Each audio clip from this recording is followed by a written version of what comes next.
반갑습니다. K포커스의 손성복입니다. 오늘은 조금은 민감한 질문들을 드리려고 하는데요. 네, 어떤 거죠? 소위 말하는 기획부동산이라는 거 많이 접하시죠? 그렇습니다. 손님들도 많이 물어보시고, 거기서 제가 아주 특출난 몇 가지 질문들을 꼽아서 질문을 해볼 건데, 이런 경우가 있다고 해요. 부동산에 번지가 없는 채로 계약을 하는 경우, 그게 가능한 경우인가요? 충분히 가능할 수 있습니다. 저희는 이제 그런 경우를 많이 본 적은 없지만 주위의 이야기를 들어보거나, 그리고 저희가 이제 언론으로도 저희가 많이 확인해 본 결과 번지가 없는 계약서인데도 불구하고 계약을 하는 경우가 많이 있더라고요. 예를 들면 저희가 어떤 호재다랄지 상황들을 보고 충분히 집가 상승이 있다라고 판단을 하고 회사에 찾아가서 계약을 하려고 보니까 계약서 상에 끝에 있는 번지는 없고 어디까지만 나와 있고 끝에 있는 자세한 상세 번지는 나와 있지 않습니다. 그런데 그거를 보고 일반인들이 계약을 하는 경우가 간혹 있어요. 그렇게 되면 당연히 그거는 제 땅이 아닌 거 아닌가요? 그런 기획 부동산의 사기 수법 중에 하나가 상세적인 번지는 추후에 분할이라든지 합필된 이유에 설명을 해드린다고 하고 미리서 계약서를 먼저 그렇게 작성을 합니다. 그래서 추후에 내가 받는 등기를 확인해 보니까 그때 내가 처음 봤던 그런 땅은 아닌 거예요. 그래서 어떻게 보면 이런 사기도 많이 당할 수가 있습니다. 그러면 당연하게도 손성복 사장님은 그런 경우가 없고, 혹시나 다른 부동산 매매를 하실 때에도 번지는 반드시 확인해야 된다라는 말인 거죠? 꼭 확인을 해야 되는 거고요. 내가 어떤 차량을 사려고 하는데 다음에 차를 받아보니까 그 차가 아니에요. 여러분들 얼마나 억울하겠습니까? 똑같습니다. 부동산도 특히 어떤 부동산이 상관없어요. 건물도 마찬가지고, 그 다음에 오피스텔, 원룸, 그리고 토지까지도 계약서가 제일 중요합니다. 그 계약서상에 나와 있는 상세 번지, 그리고 계약서가 나타내는 계약서 내용들을 여러분들은 꼭 확인하셔야 됩니다. 그게 나중에 기재해 줄 게에는 당연히 소용이 없다는 얘기인 거고요. 그렇습니다. 그 당시에 계약을 한 당시에 여러분들의 권리를 찾으시려면은 만에 하나 그 당시에 하필이라든지 분필이 진행 중일 수도 있습니다. 그런 경우에는 계약서 정확한 번지를 기재할 수는 없겠죠. 그런 경우라면 특약 사항에다가 정확한 번지가 아니더라도 내가 투자하려고 했던 그 땅에 대한 내용들을 상세하게 권리를 보장받을 수 있는 내용들을 기재하셔야 됩니다. 혹시나 분할이 진행 중이더라도 내가 꼭 그건 사고 싶다고 하면 특약이라도 꼭 이 내용을 적어야 된다는 얘기죠. 그렇습니다. 여러분들이 구매하시려고 하는 그 토지, 그 건축물에 대한 내용들, 여러분들이 보장받을 수 있는 금액에 대한 부분들을 꼭 특약사항에 기재를 꼭 해주시기 바랍니다. 이어서 바로 이어지는 질문인데, 어떤 경우는 당연히 토지 투자, 건물 투자 같은 경우에 현장 확인을 간다고 해요. 근데 다른 지역을 보여주는 경우가 있다고 하는데 이게 어떻게 가능하지? 이런 사기를 당하는 사람이 있나 싶은데 그런 경우가 있다더라고요. 보통 투자하려고 하는 토지의 유형들이 도시화가 되어 있는 토지가 아닐 겁니다. 원형의 그대로인 모습인 경우가 대부분입니다. 그런데 그런 경우에 여러분들이 현장을 찾아가신다 하더라도 저라도 마찬가지입니다. 현장에 가셔가지고 내 땅에 있는 번지가 정확하게 어디인지를 확인하기는 굉장히 어렵습니다. 소위 말하는 신도시 개발 진행 중인 곳들은 허벌판 그런 거 말씀하시는 거죠? 맞습니다. 여러분들이 찾아가시더라도 정확한 내 땅의 위치를 파악한다는 것은 굉장히 어렵습니다. 왜냐하면 전이라든지 답이라든지 어떤 부분은 대지로 되어 있는 부분도 있으실 거고 임야가 있으실 겁니다. 그런데 현장에 가셔가지고 땅에 대한 경계가 나와 있지 않은 그런 토지를 내 땅을 구분하기는 굉장히 어렵죠. 그렇기 때문에 내가 처음에 투자하려고 했던 땅의 위치를 사무실에서 보고 그 다음에 현장에 가서 답사했을 때 다른 위치를 보여주더라도 여러분들은 그 땅을 구별할 수 있는 능력이 없는 거죠. 그러면 그걸 어떻게 예방해야 되죠? 사실은 계약서가 그래서 더해서 중요합니다. 계약서상에 내가 처음에 마음에 들어서 구매하려고 했던 토지에 대한 상세 내용을 특약사항과 계약서를 꼭 확인하셔가지고, 그리고 그 땅에 대한 내용들을 등기부등본이라든지 토지대장, 그리고 지적도 임야도를 정확하게 확인을 하시고 계약을 하셔야 됩니다. 그럼 현장에 제가 어쨌든 그 해당 주소를 찾아가서, 물론 부동산을 통해서 같이 갈 수도 있겠지만 개별적으로 가서 그 직원을 찍고 가면 볼 수는 있는 거죠? 볼 수는 있죠. 근데 거기 가도 큰 의미는 없다라는 거. 사실은 맞습니다. 토지를 투자하는 데 있어서는 현장 감보다는 제가 늘 말씀드렸던 서류 내용이 가장 중요하다. 또 다른 사기 유형 중에 앞으로 이렇게 용도가 바뀔 거라더라, 호재를 알려주면서 그렇게 될 것을 거의 확신하게끔 만드는 경우가 있는데, 이런 경우는 혹시 손성복 사장님도 하고 계신가요? 절대 그렇지 않습니다. 대부분의 밖에서 기획부동산의 피해자 중에 많이 있으신 분들 중에 하나인데요. 한때 이런 정책이 있었습니다. 그린벨트 해제, 그리고 용도에 대한 제한을 좀 풀어주겠다는 내용들. 사실 일반인들이 봤었을 때에는 로또에 대한 기대하는 것과 같습니다.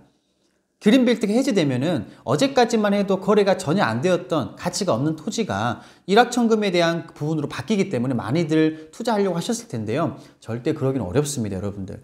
언제 어떻게 바뀔 것이다 라는 것은 언제 어떻게 안 바뀔 수도 있다는 것이 더 크다는 겁니다. 그렇기 때문에 여러분들은 절대 바뀔 수도 있다라는 부동산 투자에는 절대 하지 마십시오, 여러분들. 그러면 손성목 사장님께서는 예정된 용도가 이렇게 바뀔 거라는 걸 안내하면서 투자 권유를 하고 있지는 않다는 얘기시죠? 절대 불가능합니다. 왜냐하면 용도는 이미 확정돼서 변경이 완료가 된 땅을 여러분들이 투자를 꼭 하셔야 됩니다. 그러면 이에 이어서 드리는 질문인데 용도를 속여서 파는 경우도 인터넷에 보니까 있다고 하더라고요. 예를 들면 주거지역이 아닌 곳, 예를 들면 임야라든지 뭐 다른 용도, 농업지역인데 이걸 주거지역으로 속여서 이게 또 어떻게 가능한 거죠? 많이 있습니다. 농림지역, 관리지역, 그리고 자연환경 보존지역. 제가 절대 투자하지 말라고 말씀드렸습니다. 꼭 도시지역의 안쪽에 있는 주거지역, 상업지역에 가장 가치가 있다.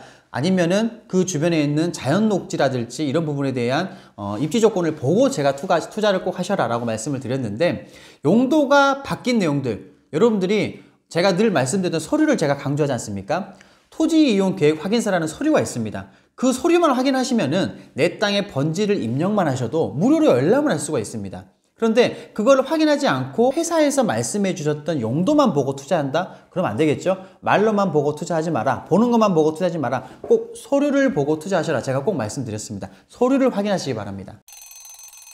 그리고 또 많이 인터넷에 거론되는 사기 유형 중에 하나가 100평도 안 되는 토지 하나를 심지어 한 평, 100분의 1로 분할해서 쪼개 파는 경우도 있다는데 이게 뭐 불법은 아닌 것 같아요. 근데 이게 왜 사기 유형에 들어가는 거죠?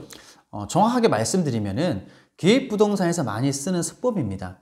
하나의 필지를 실질적으로 분할을 하지 않고 그 한 필지에다가 여러 명을 지분 형태로 넣는 거죠. 그래서 회사에 대한 컨셉은 이렇게 잡습니다. 보통 소자본으로 투자를 할 수 있다. 나도 땅을 살 수 있다라는 걸로 컨셉을 잡아가지고 홍보를 하지만 실질적으로 그 땅이 건설사나 매입자 입장에 의해서 필요에 의해서 그 전체적인 지분을 다 매입하지는 않습니다. 제가 말씀드렸던 도시지역 안쪽에 있는 주거지역, 상업지역은 어떤 위험을 감수하더라도 건설사나 매입자 입장에서 매입을 합니다. 그러나 도시 밖에 있는 관리지역, 농림지역, 자연환경 보존지역 땅은 절대 지분으로 들어가시면 안 됩니다. 그런데 그 땅을 지분으로 들어가셨다? 이거는 매도하기 엄청 어렵습니다. 그 이유는 뭐 수익성이 떨어지기 때문에 건설사가 피한다 이런 얘기인가요? 그것도 그렇지만 그 땅을 필요로 하는 사람들이 없다고 보시면 됩니다. 판매하기가 정말 어렵습니다.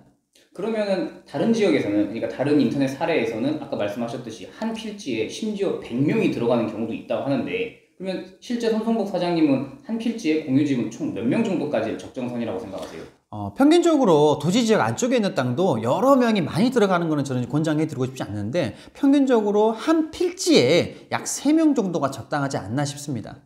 너무 많은 인원이 들어가게 되면은 사실은 누구는 판매하고 누구는 판매하지 않더라도 전혀 관계는 없습니다. 그러나 서류 형태상 보기 편하게 많은 공유자보다는 좀 적은 공유자가 매도하기가 좀 편하겠죠. 어차피 매입은 다 해야 되지만 인원이 많이 없는 필지부터 컨택을 하지 않겠습니까? 매도 타임에서 유리하답니다. 그리고 또 이거 다 이어지는 질문인데, 공유지분 등기 자체가 위험하다 이런 얘기도 있어요. 근데 방금 말씀을 들어보면은 합리적으로 뭐 내가 큰 금액이 없으니까 소액으로라도 부동산을 사보겠다 이럴 때는 공유지분 등기가 꽤 괜찮은 수단 같은데, 그게 왜 또 안 좋은 것처럼 이게 묘사가 되는 거죠? 공유지분 등기 그리고 합유지분 등기, 이거는 기획부동산의 가장 많은 수법 중에 하나였기 때문에 언론에서는 무조건적으로 지분 등기는 안 좋다라고 이야기하는 경우가 많이 있습니다. 그러나 그런 등기가 존재한다라는 것은 국가에서도 이 등기를 만들었을 때 어떤 이유가 있기 때문에 만들지 않겠습니까? 저도 이렇게 생각을 합니다. 지분 등기 웬만하면 지양을 합니다. 그러나 도시 안쪽에 있는 토지를 소액 자본으로 투자한다는 거 장점입니다. 충분히 가능성이 있죠. 그러나 도시 밖에 있는 땅을 지분으로 들어간다? 이거는 조금 더 생각을 여러분들 깊이 해보셔야 됩니다. 필요에 의해서 가는 지분 투자가 아니고서는 투자로서는 적합하지가 않다. 이게 제 생각입니다. 그러면 그 한 필지를 최소로 자르는 기준 그런 게 있으실까요? 충분히 있죠.